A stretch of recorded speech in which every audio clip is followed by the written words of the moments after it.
Hi, my name is Jake Kim. I'm glad to be back with you. Today, I want to talk to you about how desire is prayer. There's this quote from St. Augustine that helps us understand how to pray and to pray from the heart. And this is what he says: "For the desire of your heart is itself your prayer. And if the desire is constant, so is your prayer. Therefore, if you wish to pray without ceasing, do not cease to desire." I think often we think that desire and prayer shouldn't go together because we're aware of the things maybe that we desire that aren't holy or aren't worthy of being in the presence of God. And I think there's where we have this false notion of who God is. God chose to come into our nature and chose to become sin so that he might redeem sin, is how the scriptures put it. And so he's not afraid of our desire, of our heart, no matter what it is. What he does want is to redeem it and to draw it back into the truth of who we are and who he is.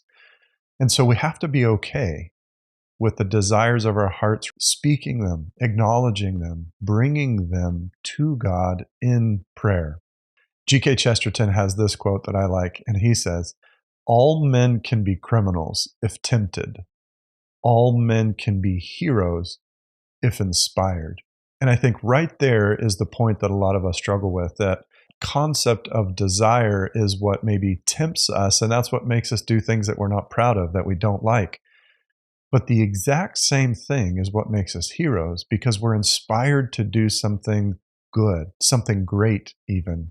And it's this battleground, you might call it, this area of our heart that we often get rid of, that we run away from, that we are irritated with. But it's an essential part of our walk and relationship with God, and that is desire. The places of our hearts that long for things. It can be a difficult thing because often we are afraid of not having our longings fulfilled. I actually think that's one of the core dynamics that goes on in Christians' lives, is that we're afraid that God won't satisfy our desires. And so then we go elsewhere.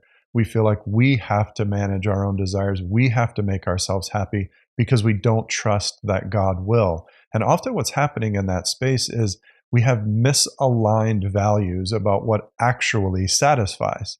See, we think that short-term fixes are what satisfies, and they do. They do for a short period of time, but they're not actually the ultimate good that we're made for.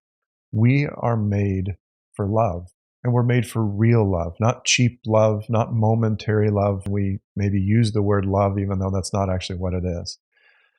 And so I want to encourage you, no matter where you are in your walk, to ask questions about desire. What are you actually desiring?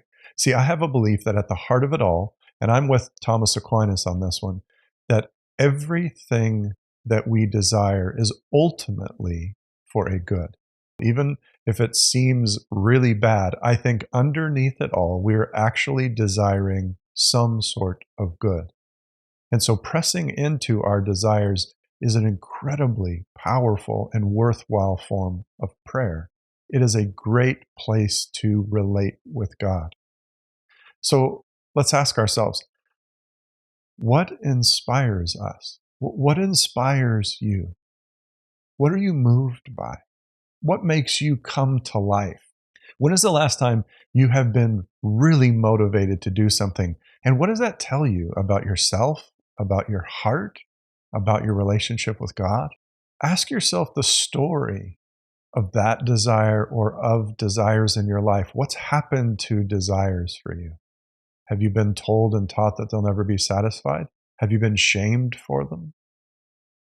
See, desire is this powerful thing that's been made by God. The Catechism says God places the desire for himself in every human heart.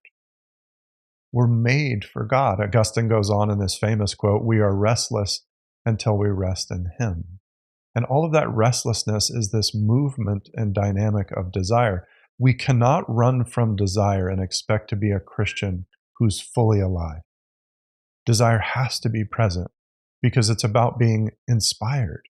And what inspired actually means is to be filled with the Spirit. Here's another question. When are you most connected to your heart, to desire? And I know it might start with something that feels very sinful, but let's start there. And could it be that what you're longing for, what you're deeply longing for, is for something good? What if there's something beyond that thing that you're ashamed of that actually is a longing for God? What if in that moment of feeling the desire, if you turned that to God, maybe that could be the most powerful prayer that you could pray? And my encouragement to you is to not be afraid of what you desire, but is to press into it and look at the truth of it and to try to examine what it is that you're actually wanting. One last quote that I think is worthwhile and worth reflecting on. I watched it in this viral video that was actually about exercising, but the quote itself deeply moved me. And this is what it says: "The man who loves walking will go further than the man who loves the destination."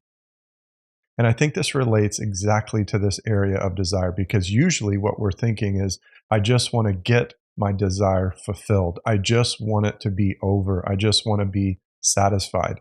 And the dilemma is that desire actually invites us into a journey. And the point is to love the journey more than loving the destination. See, discipleship is a journey. And if we think, oh, I've arrived, as soon as we get to this concept of I'm there, I don't have to do anymore, we stop growing. And that actually isn't helpful to discipleship. And so we don't want to quench all of our desires, because then there's nothing that's inspiring us or moving us to continue to grow. All desire isn't bad. And ultimately, I think all desire is looking for something good. And I encourage you to press into what you desire with God. God bless you. Talk to you again soon.